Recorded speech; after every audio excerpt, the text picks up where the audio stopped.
बिस्मिल्लाहिर्रहमानिर्रहीम। अस्सलाम वालेकुम। वीनस स्पोर्ट्स के साथ आपका मेज़बान है शहज़ादा मोइन नाज़िर है। पहला T20 मैच खेला गया जनूबी अफ्रीका और पाकिस्तान के दरमियान 3 T20 मैच सीरीज़ का, जहां पर जनूबी अफ्रीका ने 11 रन से कामयाबी हासिल की इस मैच में। और पाकिस्तान की जानिब से अगर देखें तो नौजवान खिलाड़ियों को एक दफ़ा फिर मौका मिला इसमें परफॉर्म करने का, और पाकिस्तान शिकस्त ज़रूर खा गया लेकिन फ़ाइट बैक ज़रूर की पाकिस्तान ने इस मैच में। और जनूबी अफ्रीका ने 183 रन पहले खेलते हुए बनाए। 184 रन का टारगेट पाकिस्तान को दिया गया।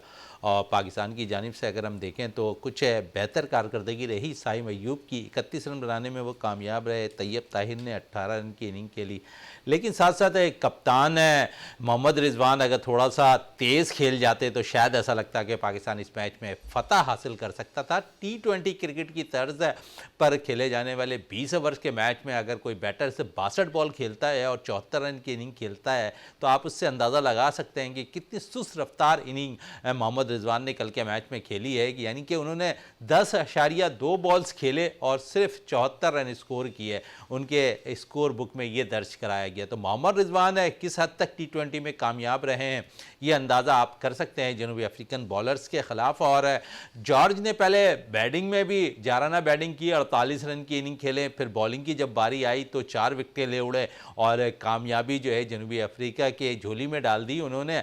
लेकिन यहाँ क्रेडिट देना पड़ेगा डेविड मिलर को, जिन्होंने बड़ी ज़बरदस्त और जिम्मेदाराना इनिंग खेली है जनूबी अफ्रीका की तरफ से। और जिस अंदाज में वो बैटिंग करते रहे और जिस अंदाज में उन्होंने चारों तरफ शॉट्स खेले, पाकिस्तान के बॉलर्स को उन्होंने चारों तरफ शॉट खोलते हुए भी दिखाई। और 82 रन की बारी में उन्होंने बड़ी ज़बरदस्त कारकर्दगी का मुजाहरा किया। पाकिस्तान की जानिब से अगर देखें तो शाहीन शाह आफरीदी ने कल 3 खिलाड़ी को आउट किया और स्पिनर इमरान ने 3 विकेटें हासिल की। अब्बास ने 2 खिलाड़ियों को आउट किया और सुफियान वकीम जो बड़ी ज़बरदस्त बॉलिंग का मुजाहरा कर रहे हैं दौरे ऑस्ट्रेलिया से अब तक का, और कल 1 विकेट लेने में सुफियान भी कामयाब हुए। ऐसा लगता है कि पाकिस्तान टीम इस वक्त फाइट बैक ज़रूर कर रही है, लेकिन कुछ तजुर्बाकार टीम के सामने ऐसा लगता है कि पाकिस्तानी बैटर्स दब से जाते हैं या उनके सामने कोई अच्छा बॉलर आता है तो ऐसा लगता है कि उनकी बैट से रन उगलना कम होते हैं। मोहम्मद रिजवान की मैंने जिस तरह मिसाल दी कि उन्होंने जिस अंदाज में 62 बॉलों पर 74 रन की बारी खेली, तो T20 में आधे ओवर्स तो वो खेल गए लेकिन टीम को फतह दिलाने में नाकाम रहे। बाबर कल के मैच में नाकाम रहे और 0 पर आउट हुए। इस सारी सूरत हाल पर भी बात करेंगे। फिर साथ साथ हारिस रऊफ़ के हवाले से अगर हम बात कर लें तो हारिस रऊफ़ को ICC ने प्लेयर ऑफ द मंथ का अवार्ड दे दिया है और ऑस्ट्रेलिया के खिलाफ सीरीज़ में उन्होंने 10 विकेटें हासिल की थी, जिसकी बिना पर उन्हें प्लेयर ऑफ द मंथ का अवार्ड दिया गया है। दूसरी तरफ अगर हम बात करें तो जहां पर पाकिस्तान की वीमेंस अंडर 19 टीम भी अब रवाना हो जाएगी और वो भी एशिया कप में हिस्सा लेने जा रही है, तो यकीनन नौजवान खिलाड़ियों के लिए एक अच्छा प्लेटफॉर्म होगा ख़वातीन प्लेयर्स का। और साथ साथ शाहीन शाह आफरीदी जिन्होंने इस मैच में जनूबी अफ्रीका के ख़िलाफ़ T20 के पहले मैच में जो है 3 विकेटें हासिल की हैं और पाकिस्तान के वो वाहिद बॉलर बन गए हैं जिन्होंने तीनों फॉर्मेट के अंदर 100 विकेटें हासिल की हैं। तो T20 में भी शाहीन शाह आफरीदी ने 100 विकेटें मुकम्मल कर ली हैं, वनडे में भी 100 विकेटों से अबूर कर चुके हैं और साथ साथ टेस्ट मैचेस पे। इन सारी सूरत हाल पर आज बात रहेगी और ख़ासकर हम मोहम्मद रिजवान के हवाले से ज़रूर अपने शो का आगाज़ करते हैं। उनकी सुस्त रफ्तार बैटिंग जो T20 के क्रिकेट के अंदर उन्होंने कल की है, इस पर ज़रूर गुफ्तगू रहेगी। और हमारे साथ स्टूडियो में मौजूद हैं जावेद इकबाल भट्टी साहब और उनके साथ साथ है क्योंकि ICC का बड़ा चर्चा है चैंपियंस ट्रॉफी का, और भारतीय मीडिया अब दावा कर रहा है कि जो पाकिस्तान क्रिकेट बोर्ड ने जो अब तक जो फार्मूले दिए थे ICC को, उस पर अब अमल होना शुरू हो जाएगा और पाकिस्तानी फार्मूले के मुताबिक जो है ICC के इवेंट्स अब खेले जाएंगे। और इसी तरह जो पाकिस्तान ने 3 साल का मुआहदा दिया है कि पाकिस्तान टीम जो है अगर किसी भी इवेंट के अंदर जो भारत में मुनक्किद होती है और भारत न्यूट्रल मुकाम पर वो खेलेंगे तमाम मैच, ऐसा पाकिस्तान भी उसी तरह खेलता दिखाई देगा। लेकिन सेमीफाइनल और फाइनल जहां होगा उसके लिए जो है दोनों टीमों को उनके वतन ज़रूर आना पड़ेगा। ये तो चलें आने वाला वक्त बताएगा, क्योंकि पहले चैंपियंस ट्रॉफी है, बाद में T20 वर्ल्ड कप है भारत में, उसके अलावा मजीद 2 इवेंट भारत में होने हैं। ये तो सिलसिला जारी रहेगा। लेकिन जावेद इकबाल भट्टी से शुरुआत करेंगे कल के मैच के हवाले से। जावेद साहब, रिजवान की कल की बैटिंग को आप किस तरह देख रहे हैं? बहुत शुक्रिया। जिस तरीके से अभी आपने इंटरव्यू में कहा कि मोहम्मद रिजवान ने जो है कल की जो इनिंग्स खेली है उसके बारे में देखिए मोइन भाई, असल मसला ये है कि जब हम टारगेट चेज़ करने पे जा रहे थे, मोहम्मद रिजवान ने ठीक है, देखें जो हमारा प्लान ए था वो तो तकरीबन शुरू के जो 5 ओवर थे उन्हीं में ही नज़र आ गया था जब बाबर आजम की विकेट गिर गई। और उसके बाद साइम ने आके रिजवान के साथ एक अच्छी छोटी सी पार्टनरशिप लगाई, तो मैच थोड़ा सा बन गया। लेकिन आप मोहम्मद रिजवान को कह रहे हैं कि उन्होंने सुस्त खेला। देखिए जब मैच शुरू होता है और जब आप चेज़ पे जाते हैं तो आपको मुख्तलिफ ऑप्शन रखने पड़ते हैं, और एज ए कप्तान मोहम्मद रिजवान जो परफॉर्मेंस देते आ रहे हैं ऑस्ट्रेलिया से, देखिए उनकी बहुत अच्छी परफॉर्मेंस है। लेकिन ये है कि मोहम्मद रिजवान ने अपने आप को जो है वहाँ रोक लिया और दीगर बैट्समैन के साथ वो कोशिश कर रहे थे क्योंकि पार्टनरशिप लगे। लेकिन साउथ अफ्रीका की बॉलिंग बहुत अच्छी है, और ये ख़ासकर जॉर्ज लुंडे जो स्पेल उन्होंने करवाया है, एक शानदार स्पेल हो रहा था उनका। और जब इस टाइप के बॉलर अच्छी बॉलिंग करा रहे हों तो बैट्समैनों से रन नहीं होते। जॉर्ज लुंडे का दिन था, उन्होंने जिस तरीके से पहले बैटिंग में 24 बॉलों पे 48 रन्स कर दिए और फिर 4 प्लेयर आउट कर दिए, तो कल उनका दिन था। मैं नहीं समझता कि रिजवान की इनिंग्स जो है वो कल कुछ सुस्त थी, लेकिन ये है कि उन्होंने अपने जो प्लान थे उसके मुताबिक अपनी इनिंग्स को ढाल लिया था उसमें। लेकिन अगर कोई 2 बारियां उनके साथ अच्छी लग जाती, 2 पार्टनरशिप 25-25 30-30 की लग जाती, तो यही मोहम्मद रिजवान होता और हम और आप उसकी तारीफ़ कर रहे होते। लेकिन ये कि रिजवान की जो कल इनिंग्स थी, असल मसला है कि उन्हें कोई साथी बैटर मैसर नहीं आया जो उनका साथ देखे। अगर मोहम्मद रिजवान भी शुरू में ही आउट हो जाते, सपोज़ करें वो तेज़ खेलते हुए आउट हो जाते, तो आप जो ये 11 रन से हारें, तो आपकी जो हार का मार्जिन था वो मोइन भाई और ज़्यादा होना था।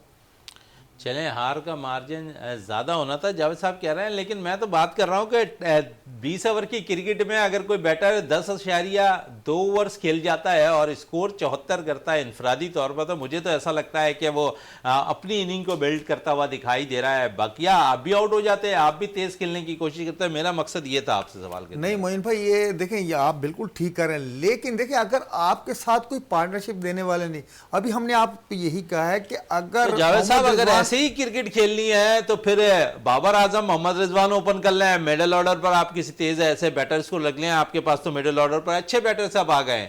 देखिए ओपनिंग तो उन्हीं की चल रही थी ना, आपने देखा ओपनिंग तो उन्होंने किया। असल मसला आप सिर्फ रिजवान को सिर्फ इस वजह से तनकीद कर रहे हैं कि उन्होंने स्लो खेला। भाई वो कप्तान था, एज ए कप्तान उसे पता था कि किस तरीके से मैंने इनिंग्स को बिल्ड करना है और किस तरीके से आगे लेकर जाना। अब उनका कोई बैट्समैन सिवाय साइम के कोई साथ देने वाला ही नहीं था, तो आप क्या समझ, अगर रिजवान भी इसी तरीके से आउट हो जाता तो ये जो हार 11 की, ये 70-80 रन की हार हो जाती। आपकी देखें ना टीम, 18 रन उसने तैयब ने किए और 33 साइम ने किए, उसके बाद किसी ने कोई स्कोर ही नहीं किया। अगर यही रिजवान जो है आखिर बात कर रहे हैं, क्या मोहम्मद रिजवान T20 की फॉर्मेट के अंदर तनो तना मैच नहीं जिता सकते? इससे पहले भी आपने उनकी इनिंग्स देखी, इस इनिंग की मैं बात कर रहा हूं। बिल्कुल जितवा सकते हैं, कोई इसमें दो राय नहीं है। मोहम्मद रिजवान जितवा सकते ने अगर 82 रन की इनिंग खेली है, जॉर्ज ने अगर 48 रन की इनिंग खेली, तो देखें उन्होंने किस तरह अपने अंदाज को अपनाया है। क्या मोहम्मद रिजवान इससे कासिर नजर आते हैं कि वो अपनी तेज इनिंग को बिल्ड नहीं कर सकते? बिल्कुल बिल्ड कर सकते हैं। जिस तरीके से आप डेविड मिलर की बात कर रहे हैं, जॉर्ज लुंडे की बात कर रहे हैं, ठीक है, उन्होंने रन बना दिए, लेकिन ये कि उनके साथ छोटी छोटी पार्टनरशिपें लगती गई, उनके साथ जो जिस तरीके से उन्होंने बॉलर्स पे हमलावर हुए, तो उनका लाठीचार्ज जो है डेविड मिलर ने डेविड किलर बन गए थे, वो कामयाब हो गए। लेकिन रिजवान के साथ कोई ऐसा बैट्समैन नहीं था। रिजवान को, आपको भी नजर आ रहा था कि भाई ऐसा बैट्समैन हो जो उनके साथ आगे तक मैच को लेकर चले। देखिए ये 11 रन से हारे, अगर साइम और 3 ओवर भी खेल जाता तो ये 11 ओवर का डिफरेंस भी खत्म हो जाता। असल मसला था आप अपनी जो लोअर ऑर्डर है उन्हें देखें, जिम्मेदारी का मुजाहरा करना था। जैसे आपने देखे इरफान को देख लें, वो 37 से आज तक बढ़ा नहीं, इतने मैच के लिए बेस्ट उसका सिर्फ 37 रन से। और यही तैयब ताहिर अगर थोड़ा सा अच्छा खेल जाते तो भी रन लग सकते थे। असल आप रिजवान को दोष नहीं दे सकते, रिजवान बिल्कुल सही खेल रहा था। बीच में कुछ ओवर्स में जो है उन्होंने थोड़ा सा स्टे करके खेला, फिर वही रिजवान था जो रन बना रहा था। वो तो आखिरी सेकंड लास्ट ओवर में जो है एक ऐसी बॉल पे आउट हो गया, अगर रिजवान विकेट पे खड़ा होता तो निकाल दिया था मैच रिजवान ने। ये सारी चीज़ें मैच में होती हैं, प्लानिंग के तहत होती हैं। जब ये चीज़ें होने लग, बैट्समैन दर पे दर आउट होने लगे, तो कप्तान अकेला विकेट पे ठहर के भी क्या करेगा और जल्दी आउट होकर भी क्या करेगा। उसने कम अज कम है जो ये फतह का मार्जिन था साउथ अफ्रीका, उससे तो कम कर दिया ना। चलें, फतह का मार्जिन था जो उसे कम कर दिया मोहम्मद रिजवान ने, लेकिन मैच जिताने में नाकाम रहे हैं। एज ए कैप्टन वो इस मैच के अंदर अगर वो कुछ तेज़ खेल जाते तो शायद है तनो तना मैच जिता सकते थे, लेकिन शायद है उनके बल्ले पे वो बॉल नहीं आ रही थी जिससे वो बाउंड्री या छक्के लगाते। तो चलें, ये तो मोहम्मद रिजवान की कारकर्दगी थी, और जिस तरह पाकिस्तान के बैटर्स की कल की कारकर्दगी रही है इस मैच में, उसी तरह बॉलिंग पे भी थोड़ा आ जाते हैं। और बॉलिंग पे शहनशाह आफरीदी ने बड़ी ज़बरदस्त बॉलिंग की है, इब्रार ने बॉलिंग किया है, 3-3 खिलाड़ियों को आउट किया है। इब्रार की तरफ आता हूँ, फिर शाहीन की तरफ आऊँगा। इब्रार है मुसलसल अब अच्छी बॉल कर रहे हैं T20 में, और यही बॉलर हैं मिस्ट्री जो हम पूरा वर्ल्ड कप घुमा कर लेकर आ गए और मैच नहीं खिलाया। अब एतमाद दिया है तो विकटें भी हासिल कर रहे हैं। देखें, ये साफ नज़र आ रहा है, अगर आप किसी भी, चाहे वो बॉलर हो चाहे बैट्समैन, जब आप उस पर एतमाद करेंगे, उसका हौसला बढ़ाएंगे, तो वो जो अपनी परफॉर्मेंस है दिन ब दिन निखारता जा रहा है। यही चीज़ें अबरार के साथ हैं। अभी जैसे आपने कहा कि हम पूरा वर्ल्ड कप जो है उन्हें घुमा कर ले आए थे और उन्हें मैच नहीं दिया था। अब ऑस्ट्रेलिया से उन्होंने मैच खेलना शुरू किया, जो सीरीज़ शुरू हुई थी, फिर जिम्बाब्वे में, और कल के मैच में भी शानदार परफॉर्मेंस थी। उन्होंने बहुत अच्छे बैट्समैन, पावर प्ले में उन्होंने 2-3 बैट्समैन आउट कर दिए। तो असल मसला ये कि अबरार अहमद, जैसे आप कह रहे हैं, एतमाद जितना ज़्यादा देंगे आने वाले और जो सीरीज़ है, और इंशाल्लाह साउथ अफ्रीका में अभी सीरीज़ ख़त्म नहीं हुई, हम कम बैक करेंगे। हमारी ये हिस्ट्री है, रिकॉर्ड हिस्ट्री है कि पाकिस्तान टीम कम बैक करती है, और इंशाल्लाह दूसरे मैच में जुमे को कम बैक करेंगे। और इसी तसलसल से अगर अबरार बॉलिंग करवाते रहें और जिस तरीके से शाहीन ने बॉलिंग की, तो इंशाल्लाह मैं देख रहा हूँ कि हमारे दोनों बॉलर जो है बिल्कुल रिदम में लग रहे हैं और बहुत अच्छी बॉलिंग कर रहे हैं। चलें, बड़ी अच्छी बॉलिंग कर रहे हैं। शहनशाह आफरीदी की तरफ आते हैं, जिन्होंने इस मैच में भी 3 खिलाड़ी को आउट किया और पाकिस्तान के पहले बॉलर बन गए जो T20 तर्ज में भी उन्होंने 100 विकेटें मुकम्मल कर ली। टेस्ट क्रिकेट के अंदर भी 100 विकेटें मुकम्मल कर ली हैं, वनडे क्रिकेट के अंदर भी 100 विकेटें मुकम्मल कर ली हैं। तो पाकिस्तान के वो वाहिद बॉलर बन गए। शहनशाह आफरीदी के हवाले से क्या कहेंगे? आपसे कुछ अरसे कबल कहा जा रहा था कि शहनशाह आफरीदी के अंदर वो दमखम ख़त्म हो गया, लेकिन अब देखें कि जहाँ पर जिस विकेट पर उन्हें हेल्प आउट मिलती है वो कामयाबी से अपने बॉल करते दिखाई देते हैं। जी, जिस तरीके से शहनशाह अफरीदी जो कल है अपने रिदम में नज़र आ रहे थे, बात वही होती। देखें, हम शहनशाह अफरीदी के बारे में यही कहते हैं कि भाई अगर शहनशाह अफरीदी है शुरू के ओवर्स में अगर उन्हें विकेट मिल जाए तो फिर उस दिन जो है उनका जोश और जज्बा और काबिल दीद होता है, देखने वाला होता है। जिस तरीके से उन्होंने पहले ही ओवर में जो है डॉसन को जो है यॉर्कर मार के बोल्ड कर दिया, उसके बाद जो है उन्होंने अपना रिदम पकड़ लिया और उन्होंने 3 विकेटें हासिल किए और सिर्फ 22 रन देके। बहुत शानदार बॉलिंग थी, और शहनशाह अफरीदी को भी पता है कि भाई अब जो है मेरी जो पहले वाली परफॉर्मेंस थी वो खो गई थी। अब शहनशाह अफरीदी को भी एहसास है कि आने वाले दिन बहुत टफ हैं, क्योंकि अब फास्ट बॉलिंग का शोबा जो है हमारा माशाल्लाह बहुत मजबूत है, इसमें मुकाबले का रुझान है। मैं देख रहा हूँ कि शहनशाह अफरीदी ने लगता है अपनी स्किल्स पे कायम किया है, अपनी उसने जो है ड्रिल और ट्रेनिंग और ये बॉलिंग प्रैक्टिस उसमें भी जमकर उन्होंने मेहनत की, जिसका रिज़ल्ट मिलना उन्हें शुरू हो गया है। और माशाल्लाह कल देखे एक रिकॉर्ड बन गया है कि पाकिस्तान के पहले बॉलर बन के जिनकी तीनों फॉर्मेट में जो है 100+ विकटें हैं। तो शहनशाह अफरीदी को हम अपने प्लेटफॉर्म से मुबारकबाद भी देते हैं। और इस कल में शादाब और हारिस राव भी शामिल हैं ये T20 वाले कलम में, और माशाल्लाह इन्होंने तीनों फॉर्मेट जो हैं बहुत अच्छी जो है ये इनकी एक रिकॉर्ड बन गया है कि 100+ विकटें ले लिए। और आगे भी हमारी नेक ख्वाहिशात शहनशाह अफरीदी के साथ है। जिस तरीके से उन्होंने पहले मैच में बड़े रिदम के साथ बॉलिंग की है और बिल्कुल जो है इकॉनमी भी बिल्कुल उनकी अच्छी थी, तो हम यही एक्सपेक्टेशन है हमारी कि ये आने वाली सीरीज़ में जो है शहनशाह अफरीदी और निखर कर सामने आएंगे, और पुराने वाले शहनशाह अफरीदी जो हम ढूंढ रहे थे और कल की परफॉर्मेंस से हमें लग रहा है कि इंशाल्लाह आने वाले जो मैचेस है उसमें शहनशाह अफरीदी और अच्छी परफॉर्मेंस देंगे। चलें और अच्छी परफॉर्मेंस देंगे शाहीन शाह आफरीदी। और पाकिस्तान का पेस अटैक अगर देखें तो इस वक्त बड़ा मजबूत दिखाई दे रहा है। स्पिन अटैक आपका मजबूत है, कुछ काम करना है तो बैटर्स पे करना है और टी20 के फॉर्मेट के मुताबिक उन्हें बैटिंग करनी है। और अगर वो बैटिंग करने में कामयाब रहे तो पाकिस्तान जीत से हमकनार हमेशा हो सकता है, क्योंकि आपके पास अच्छे बॉलर्स हैं, आपके पास अच्छे स्पिनर्स हैं, आपके पास अगर अच्छे बैटर्स टी20 फॉर्मेट के अगर वो उस लिहाज से खेलना शुरू करते हैं जिस फॉर्मेट के मुताबिक, तो वो ज़्यादा सूदमंद साबित हो सकता है। जावेद इकबाल भट्टी साहब, मैच है तो यहाँ पर चलें जनूबी अफ्रीका के ख़िलाफ़ हम पहला टी20 हार गए, लेकिन दूसरी तरफ अगर हम देखें तो आईसीसी चैम्पियंस ट्रॉफ़ी की तरफ से अब भारतीय दावा सामने आ रहा है कि पाकिस्तान ने जो फार्मूला दिया था उस पर अब अमल होना शुरू हो जाएगा और चैम्पियंस ट्रॉफ़ी उसी तरह मुनक्किद होगी जिस तरह पाकिस्तान ने अपने फार्मूला पेश किया आईसीसी को, जो 3 साल तक का है कि 3 साल तक पाकिस्तान टीम और इंडियन टीम हाइबर मॉडल में मैचेस खेलते रहेगी। कोई बड़े इवेंट का अगर फाइनल हुआ तो वो उनके ममालिक में जाकर खेलेंगे।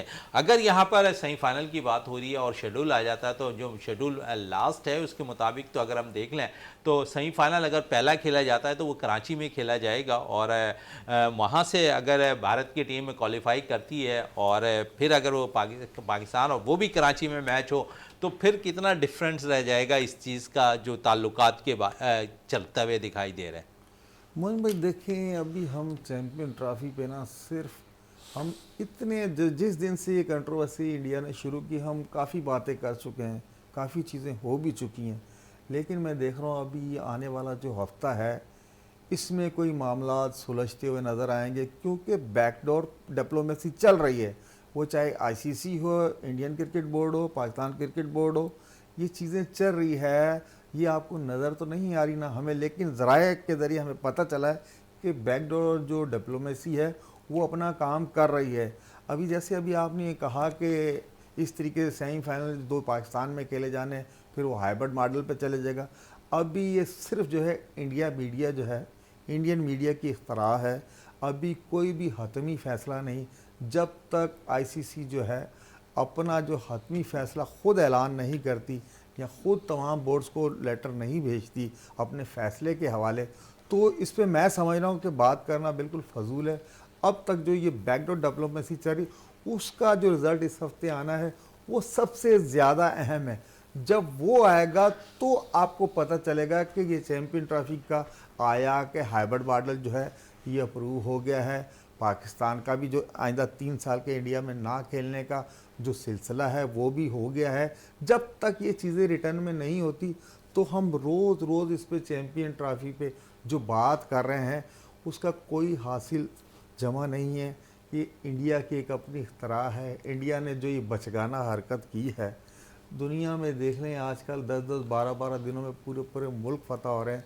और ये कि इंटरनेशनल क्रिकेट काउंसिल है जो आज तक चैम्पियन ट्रॉफी का फ़ैसला नहीं कर पा रही, सिर्फ एक एसोसिएट मेंबर की वजह से। कोई वो आईसीसी के चेयरमैन नहीं है इंडियन क्रिकेट बोर्ड, उनका जय शाह जो है वो अब आया है। लेकिन ये आईसीसी पे भी सवालिया निशान है कि आपके कहाँ हैं इख्तियारात। आप प्लेयर्स पे तो इतने सख्त से सख्त कानून लागू कर रहे हैं कि डिसिप्लिन की खिलाफ वर्जी होगी, अगर 2 मिनट लेट हो गए तो टीम पे इतना जुर्माना, प्लेयर अगर 2 मिनट लेट आए तो उस पर ये फाइन। इन सारी चीज़ों को छोड़ जो मेजर फैसले करने की अगर आईसीसी में सलाहियत नहीं है तो मैं नहीं समझता कि आईसीसी जो है ये प्लेयर्स के ऊपर जो छोटी छोटी बातों पे उन्होंने इतने कोड ऑफ कंडक्ट लगा दिए, उनका कोई फ़ायदा नहीं है। जब तक आप अपने एसोसिएट मेंबरान्स को जो है अपने फ़ैसले उनसे नहीं मनवा सकते तो आपकी हैसियत पर भी एक सवालिया निशान है। चलें, यकीनन इस फैसले पे यकीनन सवालिया निशान होता रहेगा, लेकिन जय शाह के हवाले से ज़रूर मैं पूछूंगा कितना उन पर प्रेशर हुआ है जब से वो आईसीसी के चेयरमैन बन गए। मोहन भाई, जय शाह तो लगता है जिस दिन से उन्होंने चार्ज लिया है तो उस दिन के बाद से, जय शाह ने उससे पहले जब उन्होंने चार्ज नहीं लिया था तो उन्होंने प्रेस कॉन्फ्रेंस करते हुए कहा था कि मैं जो है क्रिकेट की बेहतरी के लिए बड़े ज़बरदस्त इंतजाम करूँगा और जितना ज़्यादा क्रिकेट होगी उतने ज़्यादा फ़ायदे होंगे और मैं तमाम मेंबर्स को साथ लेकर चलूँगा और क्रिकेट जेंटलमैन गेम है, इसकी साख पे कोई आंच नहीं आने दूँगा। अब वो इतने बड़े बड़े दावे करने के बाद जब उन्होंने ज्वाइन किया है चेयरमैन इंटरनेशनल क्रिकेट काउंसिल, तो पहला केस ही जो है उनको जो है खुशामदी जिस केस ने कहा उनके अपने बोर्ड का, इंडियन क्रिकेट बोर्ड का पहला केस ही उनके पास आया है। अब जय शाह भी परेशान हैं कि आया कि इस पे जो इंटरनेशनल क्रिकेट काउंसिल का फैसला है वो ज़ाहिर है चेयरमैन जय शाह हैं, उन्हीं की ज़ेर क़यादत सारे इजलास होंगे, उन्हीं की ज़ेर क़यादत सारे ऑप्शन पे गौर होगा और उन्हीं की ज़ेर क़यादत ये जो हाइब्रिड मॉडल है आया कि वो उन्हीं के साइंस से निकलेगा।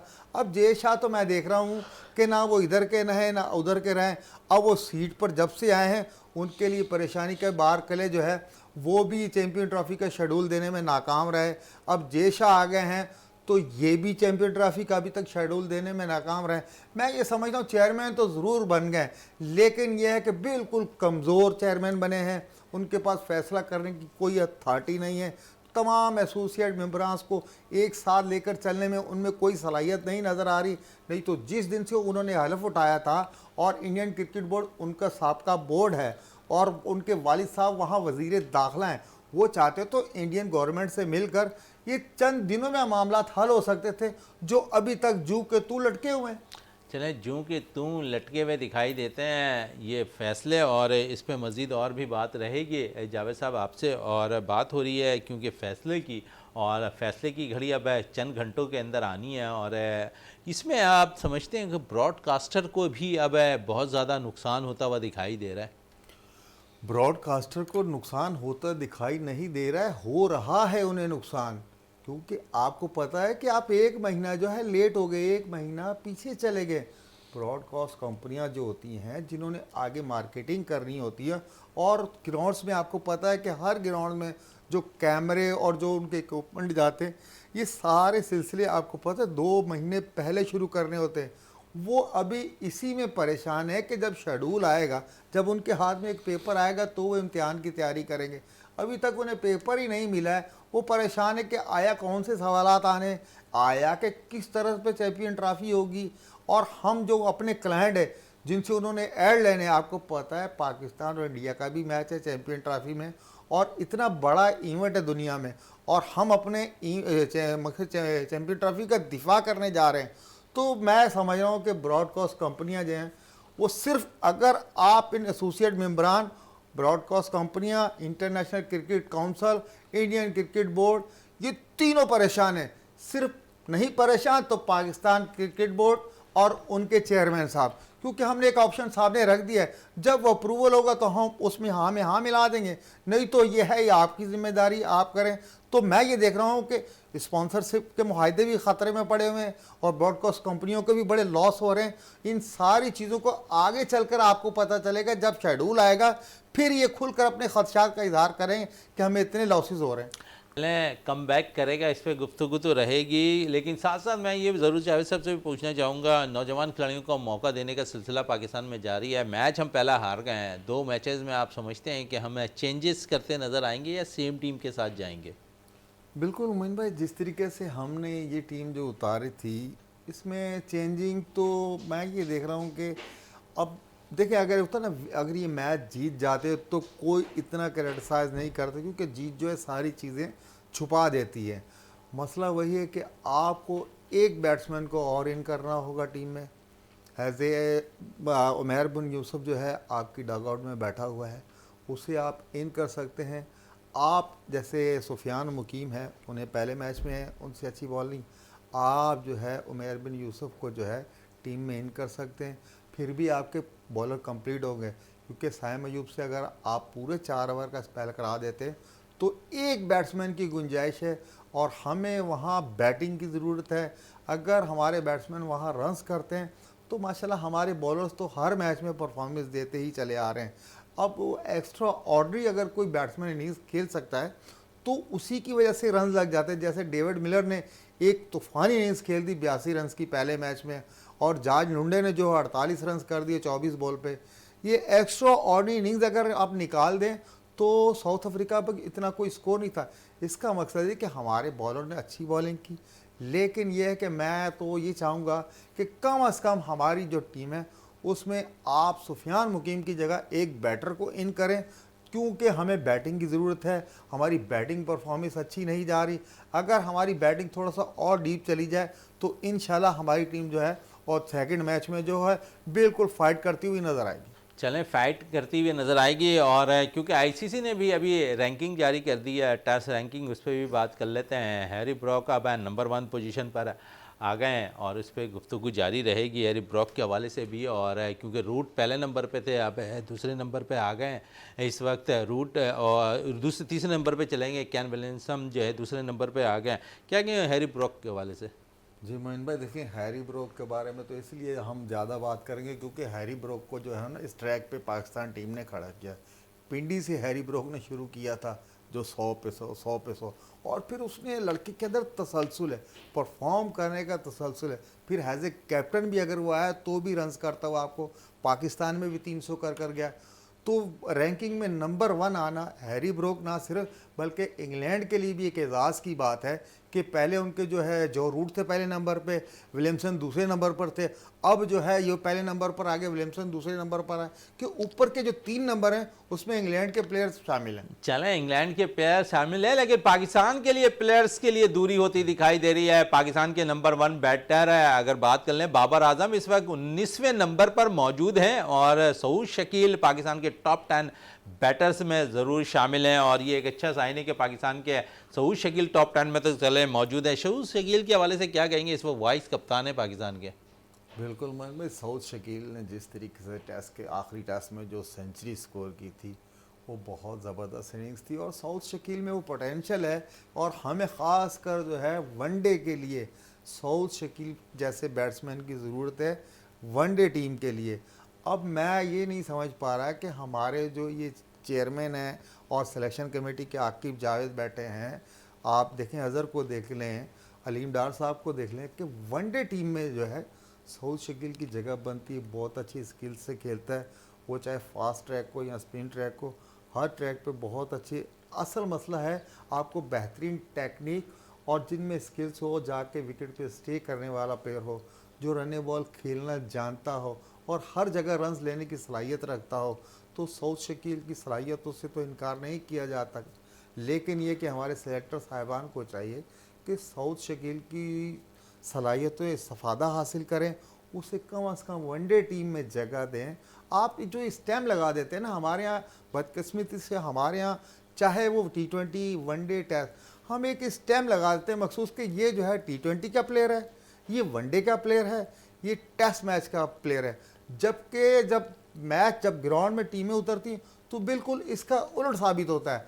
जो T20 वाले वो टेस्ट साबित होते हैं, और जो टेस्ट वाले लगता है कि वो T20 के प्लेयर हैं। आजकल जिस तरीके से मोइन भाई क्रिकेट फास्ट हो गई है, टेस्ट भी देख लें, कोई एक शादोनाज टेस्ट है जो चौथे दिन भी जा रहा है, तकरीबन दूसरे तीसरे दिन टेस्ट मैचेस में फैसले हो रहे हैं। तो इन सारी चीज़ों को जो है मद्देनज़र रखते हुए सऊद शकील की सलाहियतों से जो है इस्तेफादा करे पाकिस्तान क्रिकेट। चलें, सऊद शकील जिस नंबर पर अगर बैटिंग कर रहे हैं और अगर वो अपना सिलसिला जारी रखते हैं बैटिंग का, तो टॉप 10 में इस वक्त मौजूद हैं। उम्मीद है कि आईसीसी रैंकिंग में मजीद और बेहतरी कर लेंगे। बाबर आजम भी कुछ बेहतरी करेंगे रैंकिंग में, और क्योंकि जनूबी अफ्रीका के ख़िलाफ़ सीरीज़ में उन्हें मौका मिल रहा है, और क्योंकि हमने देखा कि पिछले मैचेस में जो है बाबर कोई ख़ास कारकर्दगी का मुजाहरा नहीं कर पाए थे। जावेद इकबाल भट्टी साहब, आपका बहुत बहुत शुक्रिया। प्रोग्राम का अख्ताम करते हैं इस दुआ के साथ कि पाकिस्तान में खेल और खिलाड़ी तरक्की करते रहें और पाकिस्तान का सबसे लाली परचम दुनिया भर में रोशन रहे। इसी के साथ अपने मेज़बान शहजादा मोइन को इजाज़त दें। पाकिस्तान जिंदाबाद।